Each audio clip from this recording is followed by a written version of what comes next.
사랑이 많으신 아버지 하나님, 오늘도 열심히 살았습니다. 그러나 오늘도 여전히 죄인으로 여기 서 있음을 고백합니다. 제어하지 못한 욕망과 감정의 무더위 속에 시간이 자꾸만 흘러갑니다. 그래서 더욱 주님의 말씀이 아니면 살아갈 수 없음을 다시금 깨닫습니다. 죽음을 향해 나아가지 않으려고 주님의 말씀을 사모합니다. 이제 듣는 말씀으로 마음에 평안을 주시고 또 회복을 허락하소서. 언제나 도와주시는 주님, 때에 따라 말씀이 단비처럼 생각나게 하소서. 그래서 그 말씀에 의지하여 또 그 말씀에 따라 어려움을 헤쳐나가도록 이끌어 주소서. 지금 이곳에서 주님의 말씀을 듣게 해주셔서 감사합니다. 삶을 향한 주님의 사랑과 뜻을 깨달아 주님과 동행하게 하소서. 그렇게 천국을 누리기 소원합니다. 주 예수 그리스도 이름으로 간절히 기도합니다. 하나님의 말씀 고린도전서 1장 1절에서 3절 말씀 우리 같이 교독하시겠습니다. 신약 성경 263쪽입니다. 고린도전서 1장 1절에서 3절 말씀 같이 읽으시겠습니다. 하나님의 뜻을 따라 그리스도 예수의 사도로 부르심을 입은 바울과 및 형제 소스데네는 고린도에 있는 하나님의 교회 곧 그리스도 예수 안에서 거룩하여지고 성도라 부르심을 입은 자들과 또 각처에서 우리의 주 곧 저희와 우리의 주 되신 예수 그리스도의 이름을 부르는 모든 자들에게 하나님 우리 아버지와 주 예수 그리스도로 쫓아 은혜와 평강이 있기를 원하노라. 아멘. 이 시간에는 독일에서 일시 귀국한 이미경 집사님이 지금 우리 교회에 와 계신데 나오셔서 찬송가 84장을 바이올린으로 연주해 주시겠습니다. 1, 2, 3절은 우리 연주를 들으시고 4절은 바이올린에 맞춰서 함께 우리 찬송을 드리도록 하겠습니다.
일반적으로 성경을 볼 때 사람들은 성경의 내용만 중요시 여깁니다.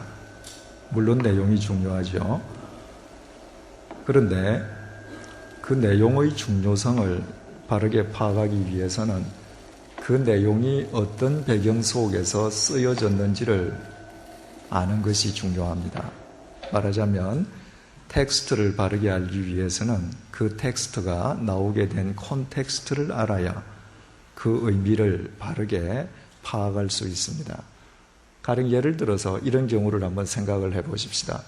두 사람의 남자가 있는데 똑같이 자기 아내에게 여보 사랑하오 이런 글을 써서 남겼다고 하십시다. 글자 두 마디 똑같죠? 그 내용은 똑같습니다. 그런데 한 남자는 출장 가면서 그저 아내를 한번 놀래게 해주기 위해서 식탁 위에 여보 사랑하오 하고 글을 두고 갔습니다. 남편이 떠난 뒤에 설거지하러 갔다가 아내가 그 글을 보고 감격했겠죠. 그러나 그 남편이 아내에게 사랑하오 하고 식탁에 두고 간 그 글은 아침 저녁으로 부부가 사랑합니다라는 의례적인 인사의 범주 이상은 아니란 말이죠. 또 한 남자는 감옥에 갇힌 사형수라고 가정을 하십시다. 이 사형수가 자기 집행을 당하는 날이 되어서 형장으로 끌려가기 직전에 교도관에게 사정사정해서 종이 한 장에다가 여보 사랑하오 이러고 남겼다고 하십시다. 글자는 똑같고 수도 똑같고 내용도 똑같지만 이 두 사람이 쓴 여보 사랑하오라는 이 내용에 있어서 그 사랑의 의미와 농도와 애절함이 결코 같을 수 없는 거죠. 출장 가면서 의례적으로 여보 사랑하오 한 사람의 그 글을 사형장에 끌려가는 사람의 애절함으로 해석하는 것도 잘못되는 것이고, 사형수가 남긴 그 글을 출장 가는 사람의 의례적인 인사로 보는 것도 잘못된 것이죠. 그 콘텍스트를 알아야 한 줄로 사랑하오지만 이 사랑이 도대체 어떤 사랑을 의미하는지 그 의미를 알게 되는 것입니다. 그래서 우리 지난 시간에 고린도서를 시작하기 전에 도대체 이 고린도서가 어떤 상황에서 쓰여졌고 바울이 쓴 이 고린도전서 편지를 받는 고린도는 어떤 곳이었는가 우리 한 시간 동안 살펴보았습니다. 이제 오늘 이 시간은 본문으로 들어가 보도록 하겠습니다. 1절이 이렇게 시작해요. 하나님의 뜻을 따라 그리스도 예수의 사도로 부르심을 입은 바울과, 지금 이 우리나라 성경의 번역문이죠. 그죠? 그런데 헬라말로 쓰여진 헬라말을 보면 지금 우리나라 말은 하나님의 뜻을 따라 그리스도 예수의 사도로 부르심을 입은 바울이 이 뒤에 있습니다. 그런데 헬라말로는 파울로스가 가장 먼저 나와요. 하나님의 뜻을 통해 그리스도 예수의 사도로 부름받은 바울. 이 고린도전서는 파울로스라는 단어로 시작하는 것입니다. 바울의 본래 이름은 사울이었죠. 사울은 그 1000년 전에 똑같은 이름을 가졌던 사람이 있습니다. 바로 이스라엘 첫 번째 왕이었던 사울 왕입니다. 그런데 1000년이 지나서 한 청년의 이름이 똑같이 사울이에요. 왜 그 청년 부모가 혹은 그 청년이 사울이라는 이름을 가졌겠는가? 1000년 전의 사울 왕과 1000년 후의 사울은 똑같이 베냐민 지파입니다. 저는 전주 이가인데요. 전주 이가에 속한 사람들은 왕을 배출한 가문이라고 자부심이 대단하거든요. 베냐민 지파도 마찬가지예요. 이스라엘 첫 번째 왕을 배출했습니다. 따라서 베냐민 지파 사람들은 사울 왕에 대한 자부심이 컸습니다. 또 뿐만 아니라 이 사울은 이스라엘에서 가장 위대한 율법 선생이라는 가말리엘의 제자였습니다. 거기에다 이스라엘에서 가장 강한 영향력을 지니고 있던 바리새파죠. 게다가 로마 시민권까지 가지고 있었습니다. 뿐만 아니라 중앙도시 예루살렘에 진출한 뒤엔 유대교 핵심 지도층으로부터 신임을 한 몸에 받고 있었습니다. 어느 정도로 신임을 받았는가?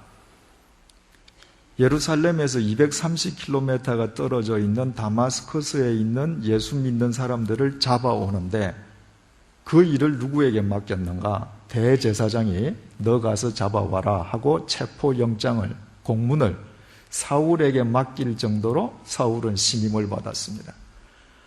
한마디로 말하면 사울은 이스라엘이라고 하는 그 사회 속에서, 유대교라고 하는 그 신앙 공동체 속에서 장래가 확실하게 보장되는 젊은이였습니다. 그 청년의 이름이 사울 왕과 똑같은 사울이에요.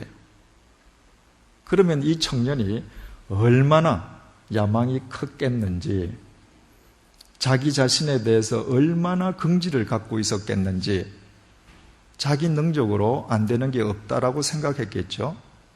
자신은 모르겠지만 다른 사람들이 보기에는 얼마나 교만했겠는지 우리는 충분히 알 수 있습니다.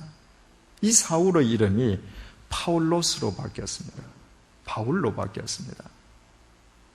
바울이라고 하는 이름의 뜻이 정확하게 뭐냐? 아직까지 정확하게 알려져 있지는 않습니다.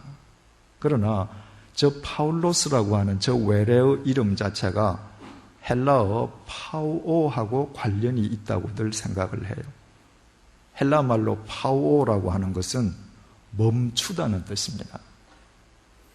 그렇다면 사울에서 바울이 되고 사도 바울로 일평생을 살아온 바울의 일생을 놓고 보면 멈추다는 동사에서 유래된 파울로스라고 하는 저 이름은 참으로 의미심장해요. 바울은 어떤 사람인가? 멈춘 사람이에요. 뭘 멈추었는가? 내 자신의 능력을 믿던 삶을 멈추었습니다. 내가 이 세상에서 하나님보다 더 크다고 스스로 착각하는 교만을 멈춘 사람이에요. 내가 결심만 하면 내 의지로 무엇이든 다 할 수 있다는 자만의 삶을 멈춘 사람입니다.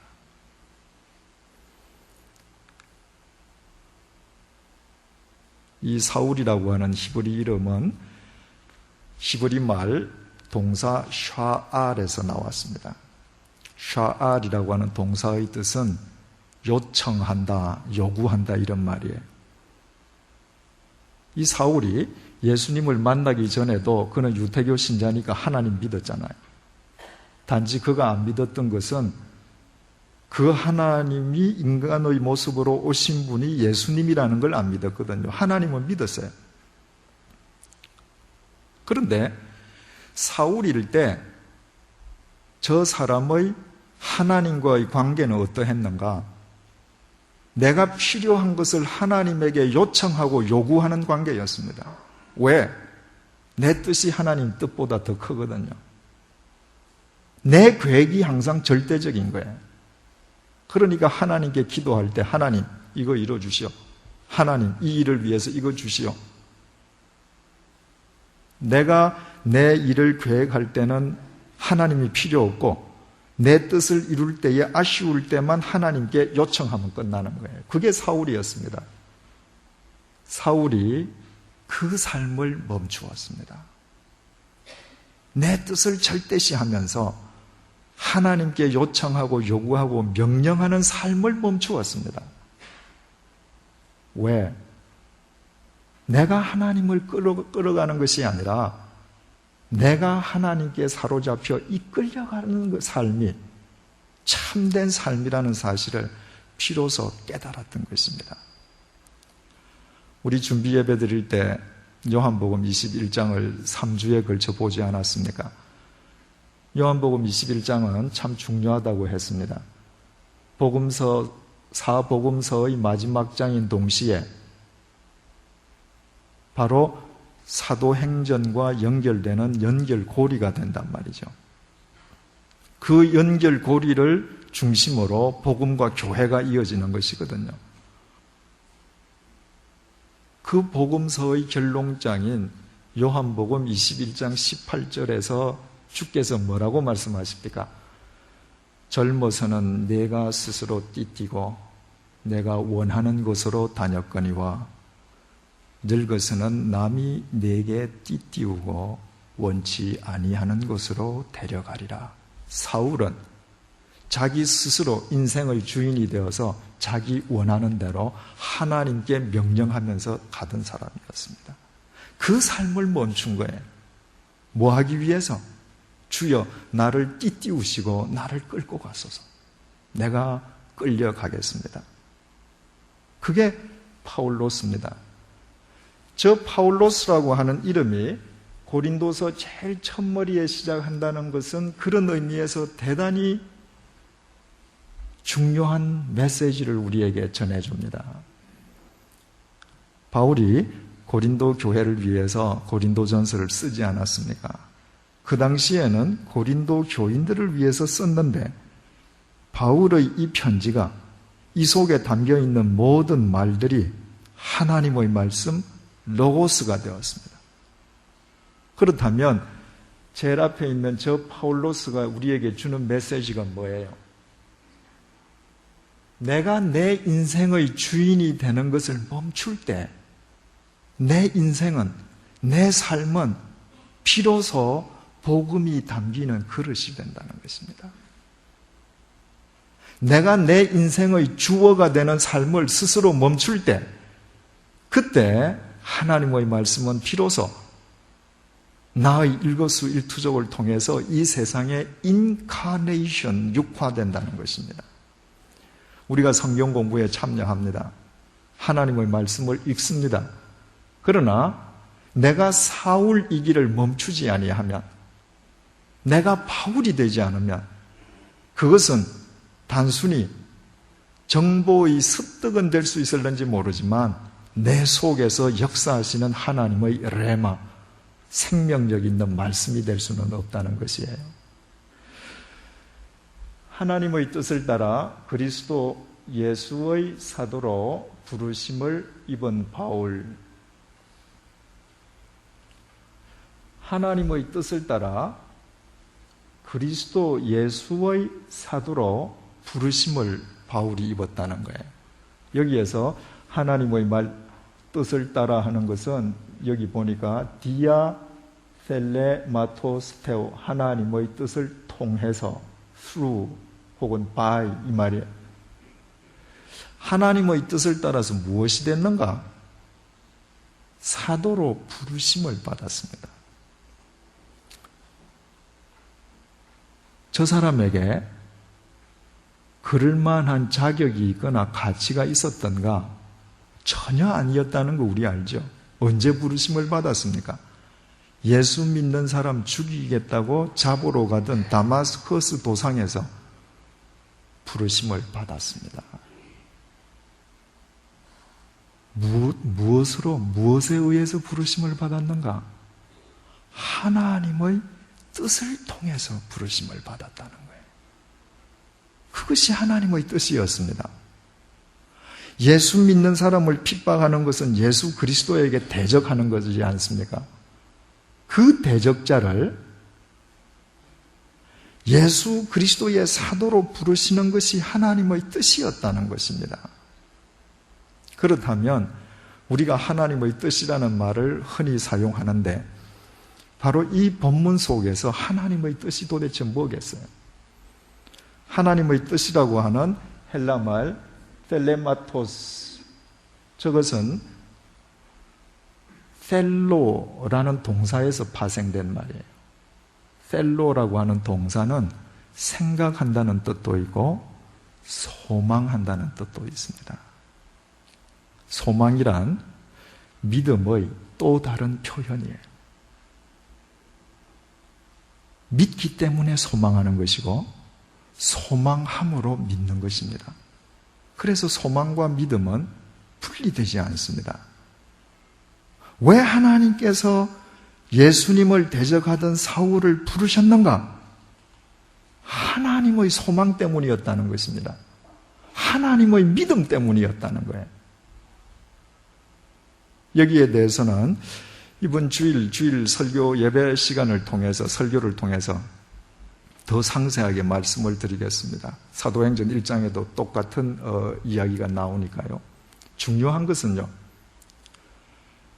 우리는 하나님을 믿는 우리의 믿음을 대단히 중요시하고 절대시합니다.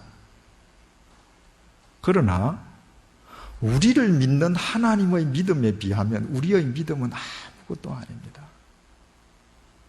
하나님께서 보잘것없는 인간을 믿지 아니하신다면 어떻게 당신의 독생자를 보낼 수 있습니까?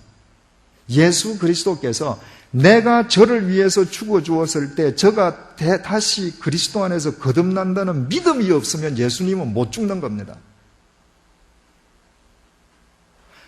바울이 하나님을 믿기 전에 하나님께서 먼저 그를 믿어주신 것이에요. 내가 하나님을 믿기 전에, 인간 이재철이 하나님을 믿기 전에 하나님께서 저를 먼저 믿어주신 것입니다. 그렇다면 인간의 믿음은 무엇인가? 보잘것없는 나를 믿어주시는 하나님의 믿음에 대한 응답이 인간의 믿음인 것입니다. 하나님께서 당신의 믿음을 통해서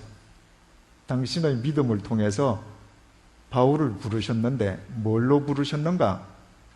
그리스도 예수의 아포스톨로스, 사도로 부르셨다. 사도라고 하는 저 말은 아포스텔로, 보낸다는 동사에서 나왔습니다. 주님께서 우리를 믿고 부르시는 것은 보내시기 위함이에요. 그런데 아무런 의미도 없이 너희들 왔다 가라, 그게 아니에요. 저 아포스톨로스라고 하는 것은 메시지를 지녀서 보낸다는 말이에요. 사도가 어떤 사람인가? 그냥 가는 사람들이 아닙니다. 메시지를 지니고 가는 자들이에요. 여러분, 지금 우리가 예배당 안에 앉아 있지 않습니까? 그러나 지금 여러분들께서 여러분들의 심중에 세상의 메시지를 지금 붙들고 있다면 여러분들은 예배당 안에 앉아 계신 게 아닙니다. 여러분은 지금 세상 한가운데 있는 것입니다. 여러분들이 하나님의 말씀 공부를 통해서 예수 그리스도의 메시지를 품고 나간다면 내일 여러분들이 시장 한복판에 앉아 있어도 여러분은 예배당 안에 앉아 있는 것입니다. 우리는 메시지를 지닌 사람이어야 합니다. 우리는 다 메시지를 지니고 있어요. 차이가 있다면 무슨 메시지를 지니고 사느냐, 그 차이밖에 없어요. 여기에 대해서도 이번 주일날 더 상세하게 말씀드리겠습니다. 자, 우리도 흔히 형제, 자매 이런 얘기 많이 하지 않습니까? 그런데 바울이 형제라고 부를 때 소스데네스 호 아델포스라는 말을 썼는데, 요 델포스라고 하는 요 말은 델피라고 하는 자궁이라는 말이고, 아는 같다는 접두사입니다. 그러니까 저 형제라는 말은 그냥 친구를 뜻하는 게 아니라 한 자궁에서 태어난 한 핏줄을 얘기하는 겁니다. 여러분 생각을 해보셔요. 이 고린도서를 쓸 때 바울은 이미 초대교회의 위대한 사도요 지도자입니다. 소스데네는 이 바울의 입장에서 보면 제자지요. 왜? 바울에게 배운 사람이니까. 절대 같은 열에 오를 수 없는 사람이에요. 그런데 바울은 저 소스데네를 아델포스, 그리스도인은 어떤 사람인가? 모두 예수 그리스도의 복음이란 한 자궁에서 태어난 사람들입니다. 그래서 우리 모두는 형제 자매가 되는 것입니다. 주후 381년 콘스탄티노플에서 니케아 콘스탄티노플 제2회 공의회가 열렸습니다. 말하자면 기독교가 로마 국교가 되고 난 다음에 교회의 지도자들이 모여서 여러 가지를 논의했는데 그 가운데 교회를 이렇게 정의했습니다. 교회는 하나이고 거룩하고 보편적이고 사도적이다. 이 보편적이다는 말이 뭔가? 저 말을 영어로 번역하면 캐톨릭 처치라는 거예요. 모든 교회는 캐톨릭 처치가 되어야 한다. 이 381년 공의회가 끝난 다음에 4세기가 지나서 우리가 주일마다 고백하는 사도신경 원문이 확정이 되었어요. 그 사도신경 제일 마지막에 우리가 주일마다 고백할 때 거룩한 공회를 믿사오며 이렇게 고백하잖아요. 그 거룩한 공회가 바로 캐톨릭 처치예요. 가령 우리가 지난 주일날 아침에 사도신경을 외우면서 거룩한 공회를 믿사오며 이 말은 100주년 기념교회가 캐톨릭 처치임을 믿사오며 이 말입니다. 캐톨릭 처치라는 말이 무슨 말인가? 우리말로 번역하면 보편적이라는 말인데 저 말의 뜻은 계급, 신분, 학력, 연령, 출신 지역을 초월해서 남녀노소, 빈부귀천이 아무런 차별 없이 한데 어울려지는 교회를 의미합니다. 그런데 구교에서 캐톨릭 처치라는 단어를 먼저 썼기 때문에 전문용어로 개신교에서는 구교를 로만 캐톨릭 처치라 그래요. 로마에 있는 교황의 영향 아래에 있는 캐톨릭 처치고 혼돈을 피하기 위해서 개신교는 유니버설 처치라는 용어를 씁니다. 그런데 유니버설이든 캐톨릭이든 그 의미는 똑같아요. 남녀노소 빈부귀천이 모두 형제 자매되는 교회. 개신교는 캐톨릭에서 떨어져 나왔는데 캐톨릭이 갖고 있는 여러 개 중에서 개신교가 받아들이지 못했던 것 중에 하나가 하이어라키, 그 철저한 그 계급주의예요. 교황이 계시고 주교가 계시고 그 밑에 뭐 추기경들 또 주임 신부, 평신도 우리는 다 하나님 앞에서 만인 제사장들 똑같다고 떨어져 나왔거든요. 그런데 오늘날 개신교회에도 계급이 있습니다.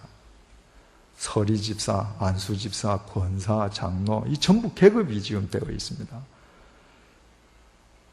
정말 참된 교회가 되기 위해서는 형제 자매 의식을 갖고 있지 않으면 안 돼요.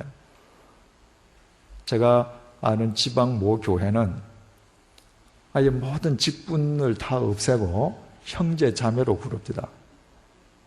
그 젊은 분들끼리는 그게 참 좋은데 그 젊은 분들이 연세 드신 분을 형제님 부르기는 우리나라 정서상 안 맞잖아요.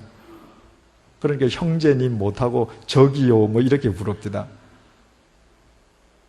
우리가 한번 같이 고민하면서 생각을 해보십시다. 우리가 우리 한국 정서에도 맞는 용어로 정말 연세 드신 분 보고 제가 형제님 하면 이게 참 불손한 사람이 되는데 연세 드신 분에게 호칭을 썼을 때에도 그 호칭이 무례하지 않는 호칭을 우리가 찾아내어야 돼요. 그래서 정말 보편적인 교회를 이루어 갈 때 이 교회는 세상의 논리에서 자유해지는 것입니다. 자, 지금까지는 수신자, 발신자를 이야기한 거예요. 그죠? 하나님의 뜻을 따라 그리스도 예수의 사도로 부르심을 입은 바울과 및 형제 소스데네는 이쪽이 지금 이제 발신척이에요. 그러면 수신자는 누구인가? 고린도에 있는 하나님의 교회. 고린도에 있는 하나님의 교회. 아주 중요한 표현이죠. 고린도 교회라고 부르지 않았습니다. 고린도에 있는 하나님의 교회예요. 저때 예루살렘에도 교회가 있죠. 안티옥에도 교회가 있죠. 그죠? 안티옥에 있는 것은 안티옥에 있는 하나님의 교회. 예루살렘에 있는 것은 예루살렘에 있는 하나님의 교회. 어디에 있든 어떤 형태로 있든 모든 교회는 한 분이신 하나님의 교회라는 것입니다. 자, 381년 니케아 콘스탄티노플 공의회에서 교회는 하나이고, 우리는 흔히 무슨 소망교회, 영락교회 이러면 그 다 다른 교회처럼 여겨져요. 영락교회는 중구 저동에 있는 하나님의 교회, 소망교회는 압구정동에 있는 하나님의 교회, 백주년 기념교회는 양화진에 있는 하나님의 교회. 자, 그러면 우리의 생각이 틀려질 수밖에 없죠. 100주년 기념교회, 신천교회, 영등포교회가 다 따로따로 있다면 개교회주의로 놀아도 돼요. 그러나 고린도에 있는 것은 고린도에 있는 하나님의 교회고, 양화진에 있는 것은 양화진에 있는 하나님의 교회요, 다 하나의 교회라면 교단이 무엇이든 서로 주안점이 어떻게 다르든 형태가 어떻게 다르든 결국은 함께 조화를 이루는 한 지체가 될 수밖에 없다는 사실을 알게 됩니다. 에베소서 4장 3절에서 6절 말씀을 제가 읽어드릴게요. 평안의 매는 줄로 성령의 하나 되게 하신 것을 힘써 지키라. 몸이 하나이요 성령이 하나이니 이와 같이 너희가 부르심의 한 소망 안에서 부르심을 입었느니라. 주도 하나이요 믿음도 하나이요 세례도 하나이요 하나님도 하나이시니 곧 만유의 아버지시라. 만유 위에 계시고 만유를 통일하시고 만유 위에 계시도다. 우리는 한 분이신 하나님을 믿는 하나님의 교회들인데, 그 하나님께서 만유 위에서 만유를 통일하셔요. 내가 어디에 있는 교회에 속해 있든 그 교회는 그 지역에 있는 하나님의 교회임을 안다면 통일하시는 하나님의 사역에 내가 도구가 될 수 있는데, 이 사실을 깨닫지 못하기 때문에 교회 연합과 교회 일치에 교인과 교회가 최대의 장애물이 되는 것입니다.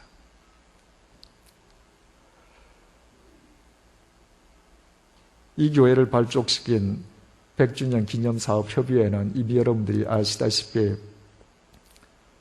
한국 개신교 교단 20개 교단 그리고 26개 기독기관 및 단체가 초교파적으로 결성되었죠. 지금 한국에서 진보적인 교단은 NCC에 가입되어 있고, 보수적인 교단은 한기총에 가입이 되어 있습니다. 기독교 100주년 기념협의회처럼 그야말로 하나의 교회를 추구하기 위해서 이루어진 단체는 아직까지도 한국에서 유일무이합니다. 그 정신이 우리에게 주어진 것입니다. 서울에 있는 어떤 개교회가 여러 교단에 있는 목사님을 동시에 모셔서 한자리에 앉기는 어렵지만 100주년 기념교회는 할 수 있을 거예요.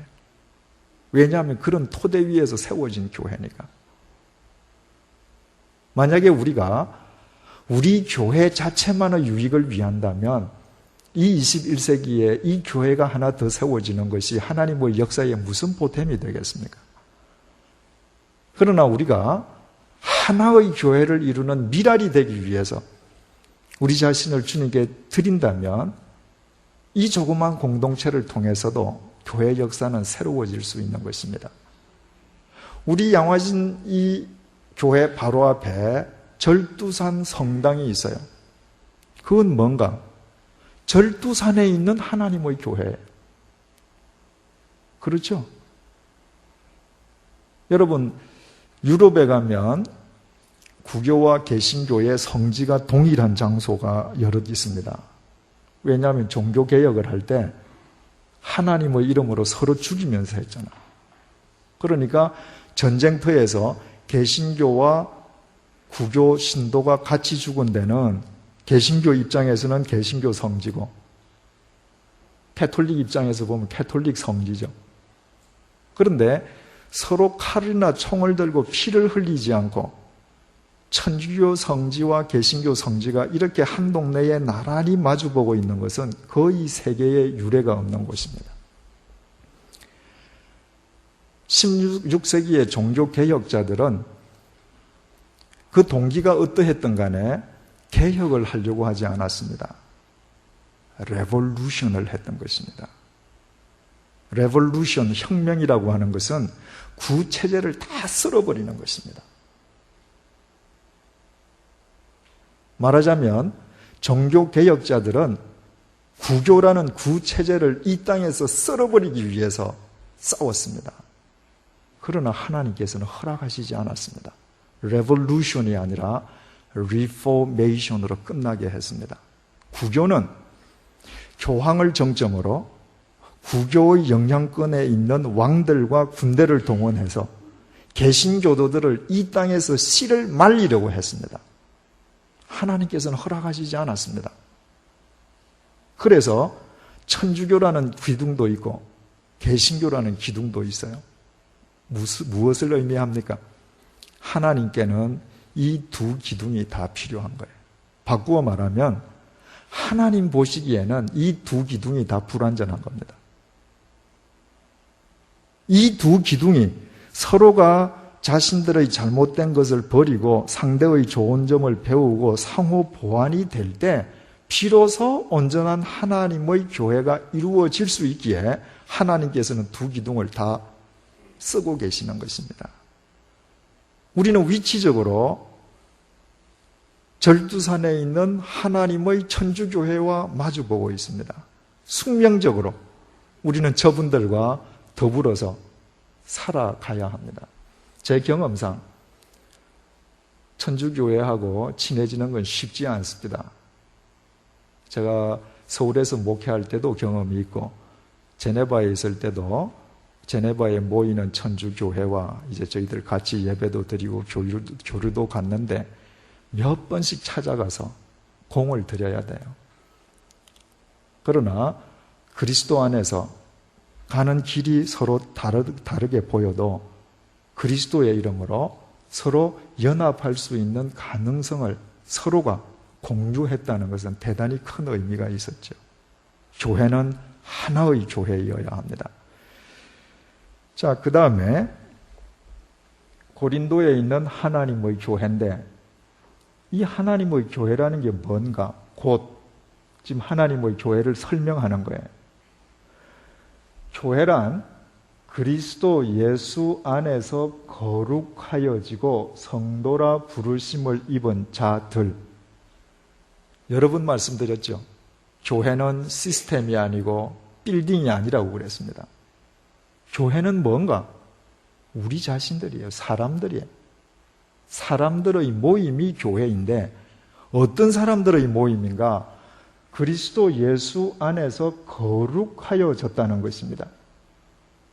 안 그리스도 안에서 헤기아 스메 노이스, 이것은 거룩하여졌다는 수동태 완료형이에요.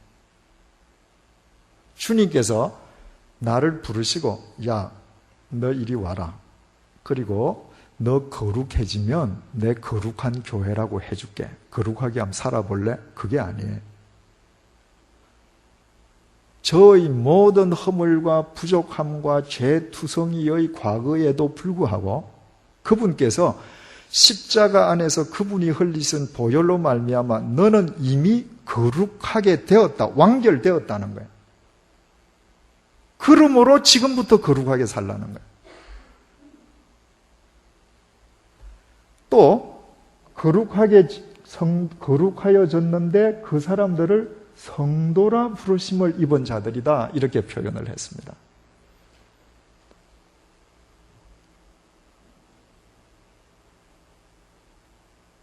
클레토이스 하기오이스, 성도라 부르심을 입었다.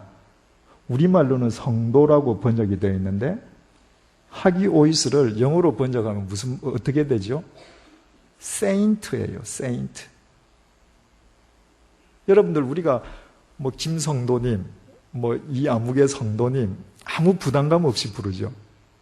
그런데 저 말의 본래 뜻은 성자, 세인트라는 거예요.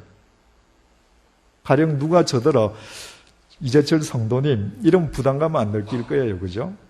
그런데 저한테 이재철 성자님 부담감 느끼죠. 가령 예를 들어서 폴리캅과 같은 성자와 우리 성자, 그 세인트와 나 세인트 사이에 차이가 뭐 있는가? 그분은 대문자고 나는 소문자라는 차이밖에 없어요. 그분은 고유명사로 자기 이름 앞에 붙기 때문에 대문사가 되는 것이고 나는 소문자 차이밖에 없어요. 하나님 앞에서는 똑같이 우리는 성자입니다.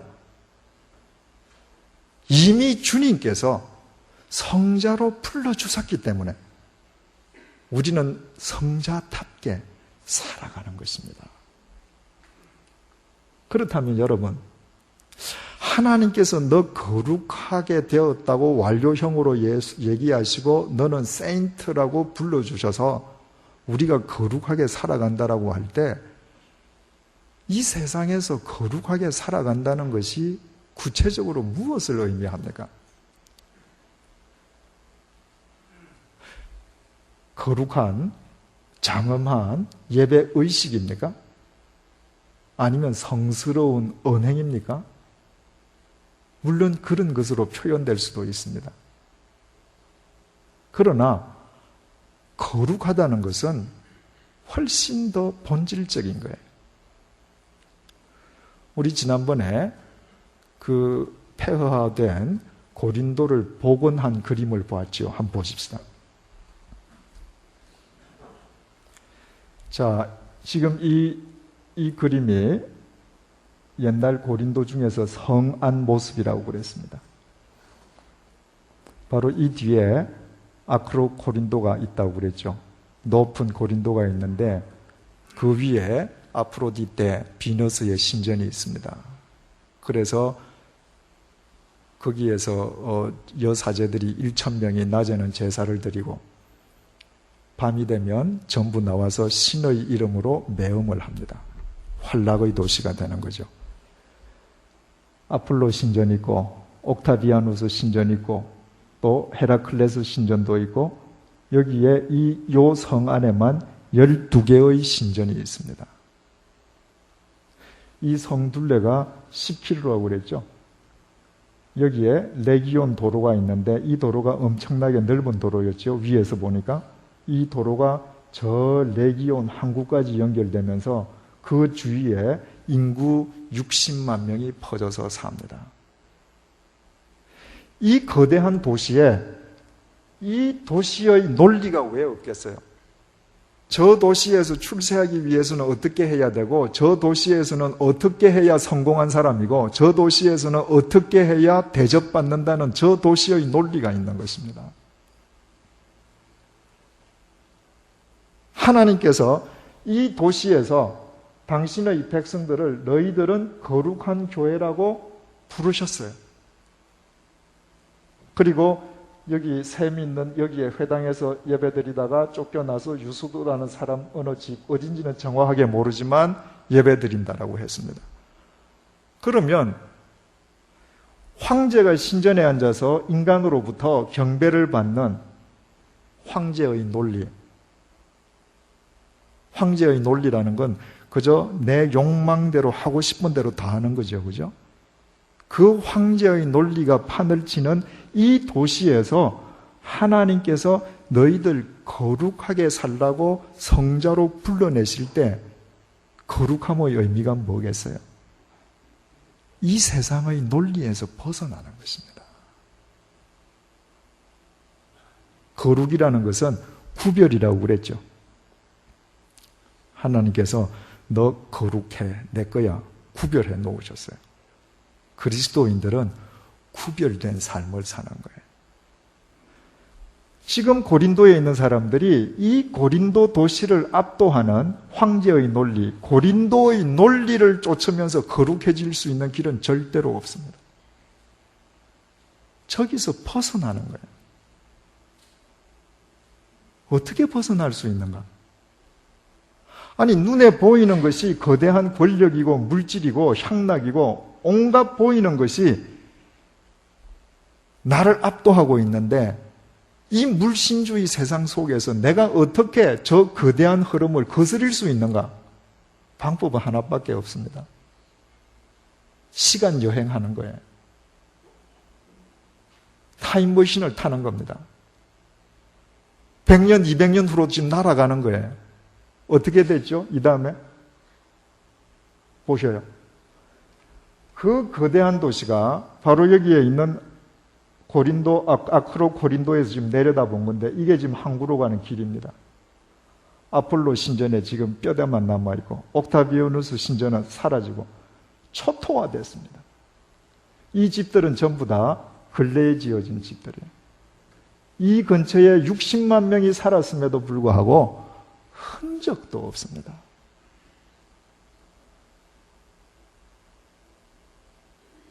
내가 이 세상의 논리를 쫓으면 결과는 저겁니다. 허무함으로 끝나는 거예요. 내가 시간 여행을 하지 않고 100년, 200년 후를 내가 내다보는 영혼의 눈을 갖지 않고 오늘날도 황제의 논리가 압도하는 이 서울 바닥에서 내가 주님께서 구별해 주셨으므로 거룩한 길을 살 수 있는 길은 절대로 없습니다.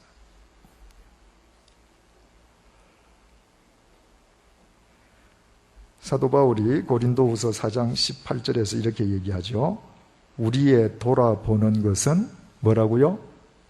보이는 것이 아니요. 자, 이거 한번 되돌아가 보십시다. 자, 우리의 돌아보는 것은 보이는 게 아니에요. 이것 자체를 목적으로 삼으면 절대로 그리스도인으로 살아갈 수 없습니다. 이거 아니에요. 보이지 않는 것이니, 보이는 것이 아니고 보이지 않는 것이니, 뭘 먼저 보이지 않는 걸 뭘 먼저 볼 수 있어야 될까요? 그림 3으로 이거, 이 웅대한 서울이 먼 훗날 이 집이, 내가 사는 집이 하나도 남아있지 않을 것임을 보는 거예요. 이 폐허 속에 태어난 사람도 있겠죠. 날 때부터 이거 보는 거예요. 그는 뭘 봐야 될까요? 이게 아니라 여기에서도 보이지 않는, 결코 폐허화되지 않는 진리를 보는 것입니다. 우리의 돌아보는 것은 보이는 것이 아니요 보이지 않는 것이니, 보이는 것은 잠깐이요 보이지 않는 것은 영원함이니라.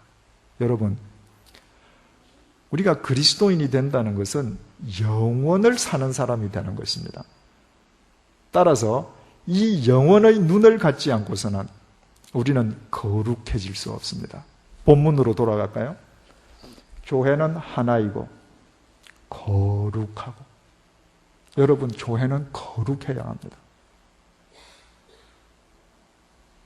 정말 멋진 성가대가 거룩한 노래를 부르면서 예배드린다고 거룩해지는 것이 아닙니다. 오늘날 한국 교회가 안고 있는 가장 큰 문제가 있다면 한국 교회는 영혼을 보여주지 않습니다. 눈에 보이는 것만 보여줍니다. 그게 다라고 그래요. 틀렸습니다. 자, 그 다음에 예수 안에서 거룩하여지고 성도라 부르심을 입은 자들이 지금 교회입니다. 그걸로 끝나지 않았어요. 또 각 처에서 우리 주, 곧 저희와 우리의 주 되신 예수 그리스도의 이름을 부르는 모든 자들, 이 거룩한 성도들을 또 설명하기를 각 처에서 예수 그리스도의 이름을 부르는 자들이다. 예수 그리스도의 이름을 부른다는 게 어떤 의미겠습니까? 그냥 아침 저녁으로 예수님, 예수야 놀자, 그런 의미 아니잖아요. 예수님의 이름을 부른다는 것은 예수님을 내 구주로 모셨다는 얘기예요. 예수님이 무엇이죠? 이 땅에 어떤 상태로 계시다가 육신을 입고 오셨죠? 로고스시예요. 로고스시입니다. 발음이 잘 안 되네. 로고스시입니다. 예. 그러니까 내가 예수님을 내 구주로 모셨다는 것은, 내가 부른다는 것은 내가 예수님의 말씀 위에서 살아가는 것입니다. 교회는 하나이고 거룩하고 보편적이고 사도적이다. 사도적이 무슨 뜻인가? 사도들이 전해준 말씀 위에 서 있는 사람들이 교회다 그 말이에요. 이 고린도전서 1장 1절에서 3절을 고린도 교회에 대한 인사말, 이래서 아주 간단하게 그냥 지나쳐버려요. 그런데 실제로 이 짧은 구절 속에 교회가 무엇인지 복음의 진수가 담겨 있습니다. 이것은 또 우리가 앞으로 배워가면서 계속 살펴보겠습니다. 여기에서 우리가 더 한 가지 놓칠 수 없는 귀중한 메시지가 있습니다. 자, 그리스도 예수 안에서 거룩하여지고 성도라 부르심을 입은 자들과 또 이렇게 되어 있어요. 또 하면 영어로 and라는 말이죠. 그런데 여기에 보면 그리스도 예수 안에서 거룩하여지고 성도라고 부르심을 입은 자들 점 탁 찍고 쉰 이렇게 되어 있습니다. 쉰이라고 하는 이 단어는 and가 아니라 with입니다. 함께. 그러니까 지금 바울은 이 편지를 쓰면서 고린도에 있는 하나님의 교회 거룩하여진 너희들 사람들, 그리고 또 누구, 그래서 저쪽 그리고 이후가 봐도 좋고 안 봐도 좋고가 아니라 함께 저 뒤에 있는 저 사람들과 함께 고린도 교회를 묶어서 편지를 보내는 것입니다. 누구와 함께? 각 처에서 파신토이스, 이 세계 어느 곳에서든 주님의 이름을 부르는 모든 자들과 함께 고린도에서 거룩해진 하나님의 교회 너희들에게 이 편지를 쓴다, 이렇게 했습니다. 그렇다면 우리는 중요한 교훈을 얻습니다. 바울은 이 편지를 쓰면서요, 분명히 이 편지의 수신자는 고린도에 있는 그 조그마한 신앙 공동체입니다. 그러나 내가 하나님의 말씀을 전하는 한 이 작은 고린도 공동체에 전할 망정, 이 말씀은 반드시 전 세계에 있는 모든 사람들에게 퍼져나갈 것임을 바울은 믿고 있는 것입니다. 자기 문장이 좋아서가 아니라, 자기의 문체가 수려해서가 아니라 그 말씀의 주인이 시간과 공간을 초월한 하나님이시기 때문에 내가 오늘 하나의 미랄이 씨앗이 뿌린다 할지라도 주님께서는 그것을 통해서 시간과 공간을 초월해서 역사하실 것을 바울은 믿고 있는 것입니다. 믿음대로 됐죠. 2000년이 지난 지금까지 우리가 이 글을 함께 보고 있습니다. 제가 인간의 일생이라는 책에서 룻이라는 여자에 대해서 상세하게 한 챕터를 썼습니다. 룻이 한 게 뭐예요? 청산가부되어서 과부된 시어머니 따라서 자기 고향 모압을 버리고 국경 넘어서 베들레헴 따라간 거. 하도 며느리가 착해서 그 시어머니가 개가시켜줘서 보아스란 사람에게 개가해서 오벳이라는 핏덩이 아들 하나 낳은 거. 그겁니다. 세상에 그거 안 하는 여자 어디 있어요? 다 아이 다 낳잖아요. 그런데 그 룻기 제일 마지막 장 마지막 절이 이렇게 끝나요. 오벳은 이새를 낳았고 이새는 다윗을 낳았더라. 지금 룻이 낳은 아이는 핏덩이 오벳밖에 없습니다. 그런데 성경 기자는 이 핏덩이의 아들이 이새고 그 이새가 다윗을 낳았다라고 룻기를 끝내었습니다. 뭘 의미해요? 룻은 지금 눈에 보이는 것은 핏덩이 한 명밖에 안 나왔지만 이 핏덩이를 통해서 태어날 다윗이 이스라엘 역사의 지평을 새롭게 했다는 겁니다. 더 구체적으로 이야기하면 룻이 한 일이라고는 자기 시어머니에게 효도한 거 아무것도 아닌 것처럼 보이지만 하나님을 위해서 그 일을 했을 때 지금 그 현장에서부터 여진이 일어나서 이스라엘 역사의 지평이 지금 영향을 받고 있다는 겁니다. 우리가 이 양화진에서 아무리 작은 공동체라 할지라도 우리 자신들을 위해서가 아니라 영원하신 하나님을 위해서 씨를 뿌리면 두고두고 세상은 바뀌어집니다. 우리는 보잘것없지만 그분이 전능하시기 때문이에요. 제가 서울에서 10년 목회를 마치고 스위스를 가기 전에 회복의 목회라는 책을 썼는데요. 그 책 내용 중에 제가 이런 구절을 썼습니다. 지난 10년 동안 나의 목회지는 주님의 교회였다. 나는 주님의 교회를 떠나본 적이 없다. 부흥사처럼 다른 교회에 집회를 하러 다닌 적도 없다. 그럼에도 불구하고 나는 지난 10년 동안 나의 목회지가 주님의 교회에만 국한된다는 생각을 해본 적이 없다. 나의 목회 대상은 한국 교회라는 마음으로 10년을 지내왔다. 내가 주님의 교회에서만 목회한다 할지라도 나의 목회는 반드시 자국을 남기게 마련이고 그 자국은 긍정적이든 부정적이든 필히 한국 교회에 영향을 미친다고 확신했기 때문이다. 전 이렇게 쓰고 스위스를 갔습니다. 나는 논현동 언덕 강남 YMCA와 정신여고 강당에서 주님의 교회를 목회할 뿐이지만 주님께서는 이 목회를 통해서 한국 교회에 어떤 형태든지 영향을 미친다는 믿음으로 목회를 하고 스위스를 갔는데 스위스를 가서 유럽과 미국을 다니니까 그 영향이 한국에서 국한된 것이 아니라 온 세계에 흩어져 있는 한인교회에 파급되어 있음을 보고 제 스스로가 놀랐습니다. 하나님은 그런 분이십니다. 어떤 분은 나는 매일 아침에 일어나서 집안만 청소하고 전업주부로 이게 뭐야? 그러실는지 모르겠습니다. 여러분을 위해서 하면 따분하죠. 하나님을 위해서 그 일을 하실 때 내가 밥 짓고 아이 키우는 그 일을 통해서 그 대를 이어서 태어날 아이를 통해서 하나님은 대한민국 역사의 지평을 새롭게 하시는 분이십니다.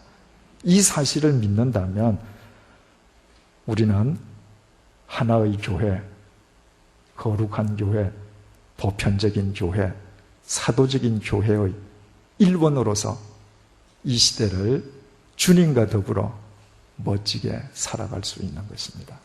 기도하십시다. 주님, 바울이 고린도 교회에 편지를 썼습니다.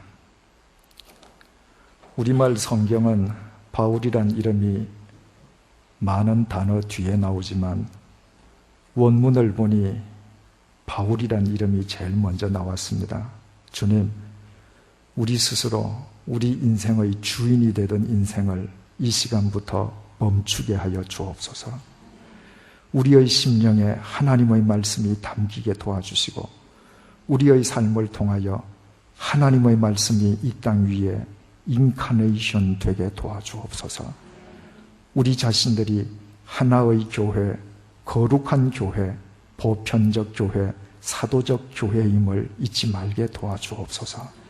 이곳에서 우리 주님을 위해서 우리 자신을 온전히 드리는 기쁨 속에 살게 해주시어서 이 세상에 살아있는 동안, 아니 이 세상을 떠난 뒤에 영원 속에서 우리의 이 삶으로 인해 인류 역사의 지평이 새로워지는 것을 하나님 나라에서 목도하며 하나님을 찬양 드릴 수 있도록 도와주옵소서.